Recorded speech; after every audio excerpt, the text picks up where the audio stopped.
Hello guys, welcome back to my channel Nightingale classes for nurses.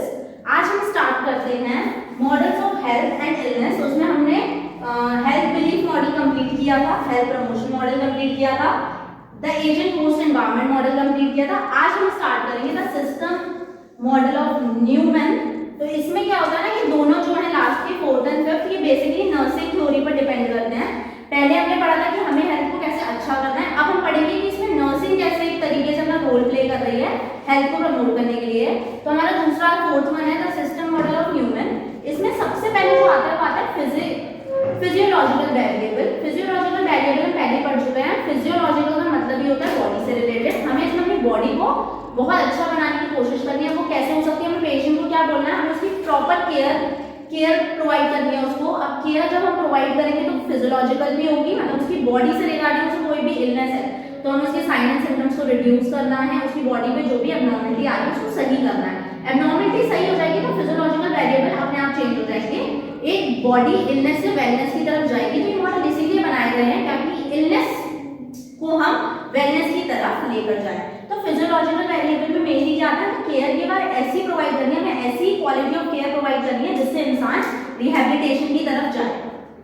Next आता है client communication. अब हमें client के साथ अगर हमें फिजियोलॉजिकल वेरिएबल को अच्छा बनाना है तो क्लाइंट के साथ कम्युनिकेशन भी कैसा करना पड़ेगा, बहुत अच्छा करना पड़ेगा, ताकि अभी कम्युनिकेशन से इंसान ठीक हो जाता है। तो कम्युनिकेशन में भी क्या आएगा ना, क्लाइंट कम्युनिकेशन हम उसकी मतलब सारी चीजों को डिटेल में जान सकते हैं। उसका बिहेवियर कैसा है, बिहेवियर वेरी करता है। अगर बिहेवियर आपका चेंज हो रहा है तो उसका मतलब कोई ना कोई इलनेस कॉज करेगा वो आने वाले टाइम में। तो हमें क्या करना है कि ऐसी इफेक्टिव कम्युनिकेशन बनानी है ताकि वो अपनी सारी चीजें हमें बता सके आराम से। देन क्लाइंट कम्युनिकेशन के बाद हम आते हैं हेल्थ वेलबींग पर। हेल्थ वेलबींग में क्या होता है ना, हमें पेशेंट की हेल्थ को बहुत ज्यादा अच्छा बनाना है। अब वो अच्छी कैसे बनेगी, जब हम उसे अच्छी से अच्छी केयर प्रोवाइड करेंगे, प्रॉपर कम्युनिकेट करेंगे क्लाइंट के साथ, उसको जो भी इलनेस है वो सारे हमें अच्छे से बताएं, एक सब्जेक्टिव डाटा बहुत अच्छे से दे और हम भी उसे अच्छे से ऑब्जर्व करें ताकि हम उसे क्या कर सकते हैं, प्रॉपर केयर प्रोवाइड कर सकते हैं। Then health wellbeing. Health wellbeing में तभी अच्छी होगी जब फिजियोलॉजिकल अच्छा होगा। हेल्थ वेलबींग के लिए हम उसको प्रमोट करते हैं, प्रिवेंशन के लिए बोलते हैं, एजुकेशन प्रोवाइड करते हैं ताकि वो अच्छे से अच्छा अपनी फिजिकल को घर पे भी मेंटेन करें। अगर घर पर नहीं मेंटेन हो सकती है तो हेल्थ केयर प्रोफेशनल के पास जाएं और वहां पर क्योर लें। देन आता है न्यूट्रिशन। फिजियोलॉजिकल के लिए मेनली प्रोसेस क्या होती है, हम खाने से अपनी फिजिकल को बहुत ज्यादा मेंटेन कर सकते हैं। अगर हम एक बैलेंस डाइट लेंगे तो हमारी बॉडी में प्रॉपर सेल की ग्रोथ होगी। सेल की ग्रोथ होगी तो वो डेवलपमेंट में हेल्प करेगा, प्रॉपर फंक्शनिंग होगी, तो हम इलनेस की तरफ नहीं जाएंगे। तो ये सारी चीजें क्या करती है ना, एक इल पर्सन को वेलनेस की तरफ लेके जा रही है। तो ये मॉडल इसी के लिए है। नेक्स्ट आता है क्लाइंट सिस्टम स्ट्रेसर्स।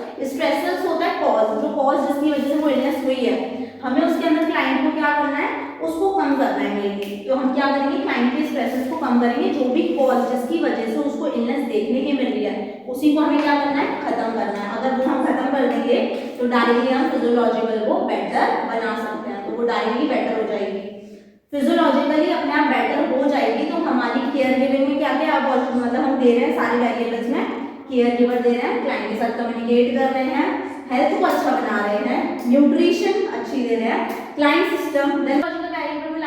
लास्ट अपनी क्लाइंट सिस्टम स्ट्रेसर खत्म करें। तब नेक्स्ट इसमें आता है सिस्टम मॉडल ऑफ ह्यूमन में नर्सिंग थ्योरी में इसमें हमारा आता है सोशल कल्चरल वेरिएबल।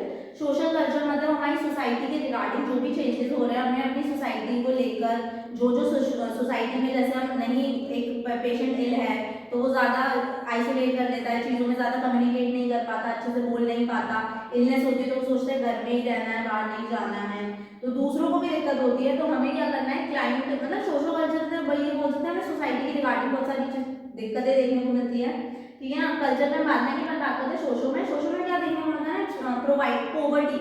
अगर गरीबी है तो एक प्रॉपर केयर तो नहीं ले पाएगा ना। अगर पोवर्टी लाइन बहुत ज़्यादा है तो क्या कर सकता है, पेशेंट अच्छे से ट्रीटमेंट नहीं ले पाएगा, मेडिकेशन प्रॉपर नहीं लेगा, न्यूट्रिशन अच्छा नहीं ले पाएगा, वो क्या चलेगा, एक मतलब एक पैटर्न फॉलो रहेगा कि वो सिर्फ बैलेंस करता हुआ आ रहा है, मतलब नॉर्मल ले रहा है। तो अच्छी चीज़ों के लिए हमें और ज़्यादा इनकम की जरूरत होती है ताकि हम अपनी हेल्थ को अच्छा बनाएं। तो मेंटेन भी कर सकते हैं न्यूट्रिशन से, ऐसा नहीं कि सारी चीज़ें हमें एक्सपेंसिव ही खरीदनी है, छोटी छोटी चीज़ों से भी हम अपनी डाइट को मेंटेन कर सकते हैं।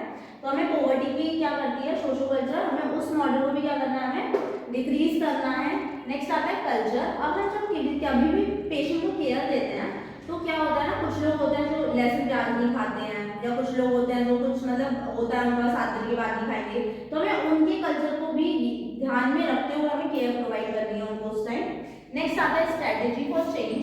हमें क्या करना है, उनको बताना है कि आपकी हेल्थ के लिए जो चीजें हैं वो बहुत ज्यादा जरूरी है, उन्हें गाइड करना है कि आपको ये चीज नहीं करनी। अगर आपको पता है कि पेशेंट स्मोकिंग करता है तो आपको उसे मना करना है, स्मोकिंग आपकी हेल्थ को और खराब कर सकती है, तो आप इसको अवॉइड करें।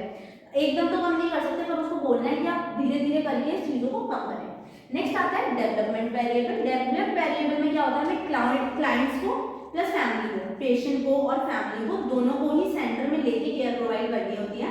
हम जो भी चीजें पेशेंट के साथ कर रहे होते हैं, हमें क्या उनको देना है ना, प्रॉपर केयर प्रोवाइड करनी है।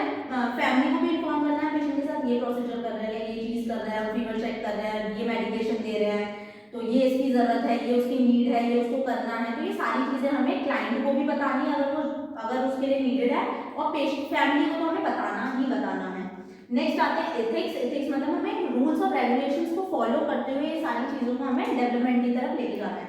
डेवलपमेंट के लिए ग्रो मतलब डेवलपमेंट एक एथिकल रोल कैसे प्ले कर रहा है ना, एक रोल ऐसे प्ले कर रहा है कि अगर आपको कोई गाइडेंस दे रही है, कोई भी हेल्थ केयर प्रोफेशनल, अगर आपको ये चीज बताना है तो वो उसका कोई पीछे कुछ ना कुछ रीजन है जो आपको बोल रहा है कि ये चीज नहीं करनी है, तो वो आपको रूल्स और रेगुलेशंस फॉलो करने हैं।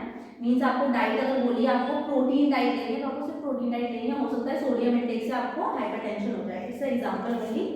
देन स्पिरिचुअल में भी क्या होता है ना, डेवलपमेंट मतलब हमें बिलीव्स और ये दोनों इसी में आएंगे। एथिक्स तो ये हमारे स्पिरिचुअल नहीं आएंगे, उसका बिलीफ को हमें जानने की कोशिश करनी है कि वो क्या चाहता है, उसके अकॉर्डिंग हमें उसे केयर देनी है। नेक्स्ट आता है ग्रोथ।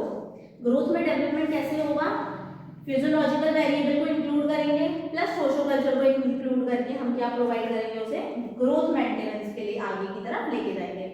नेक्स्ट इसमें हमारा सिस्टम मॉडल ऑफ ह्यूमन में आता है साइकोलॉजिकल वेरिएबल। हमने पहले ही सुना है स्ट्रेस क्या होता है, मतलब अगर कोई भी फिजिकल चेंजेस आ रहा है तो मेंटल स्ट्रेस भी होगा। तो साइकोलॉजिकल हमें बोलना है कि हमें वॉयलेंस, ज्यादा गुस्सा नहीं करना है, पेशेंट को शांत रखना है। जब कोई फिजिकल कंडीशन पेशेंट के अंदर देखने को मिलती है तो उसको उसी टाइम में मतलब फैमिली स्ट्रेस भी होता है, काफी चीजें मतलब उसके दिमाग में होती है, तो वो वॉयलेंस करता है, अब्यूज भी कर सकता है, ठीक है ना। और इतना एंगर आता है कि वो नहीं करना चाहता फिर भी वो करता है। तो हेल्थ केयर प्रोफेशनल्स को हमेशा याद रखना है, अगर वो गुस्सा कर रहा है तो आपको नहीं करना, वो चीज अगर आप करेंगे तो उसमें और आप में कोई अंतर नहीं है पहली बार, और पहली बार वो केयर आपको उसको देनी है, वो तो ऑलरेडी किसी ना किसी चीज से सफर कर रहा है और आपका तो काम है कि आपको उसे ठीक करना है। तो आपका मेनली मोटो क्या होता है इस मॉडल में, पेशेंट को ये सारी चीजें हम क्यों कर रहे हैं नर्सिंग थ्योरी में, क्यों अभी तक हमने जो पढ़ा था देख रहे थे इलनेस और वेलनेस, इसमें हमने पढ़ा कि नर्सिंग केयर कैसे प्रोवाइड करती है पेशेंट को, इल पेशेंट को हमें कैसे प्रमोट की तरफ लेके जाना है, मतलब रिहैबिलिटेटिव, अगर इलनेस से सफर करना है तो हमें उसे वापस उसे रिहैबिलिटेटिव पोजीशन में लेके जाना है, जैसे वो था वैसे ही उसे करना है। इलनेस को कम से कम करना है, क्रॉनिक तो होने ही नहीं देना उसको, रीसेंट मतलब टाइम टू टाइम में हमें उसे खत्म कर देना है। अगर क्रॉनिक है तो फिर आप उसको क्या कर सकते हैं, रिहैबिलिटेट कर सकते हैं, उसके साइन एंड सिम्टम्स जो भी ऑकर हो रहा है उसको वहीं पर रोक दिए जाए ताकि ये चीजें ऐसी ना हो। तो अभी हमने क्या पढ़ा था, सिस्टम मॉडल ऑफ ह्यूमन में psychological variable, socio culture variable, development variable and psychological variables. So guys that's all for today. कल हम पढ़ेंगे एडेप्टेशन मॉडल ऑफ नर्सिंग। तो if you like my channel तो आप प्लीज उस पर लाइक करें, कमेंट करें और प्लीज सब्सक्राइब करें। Thank you for watching.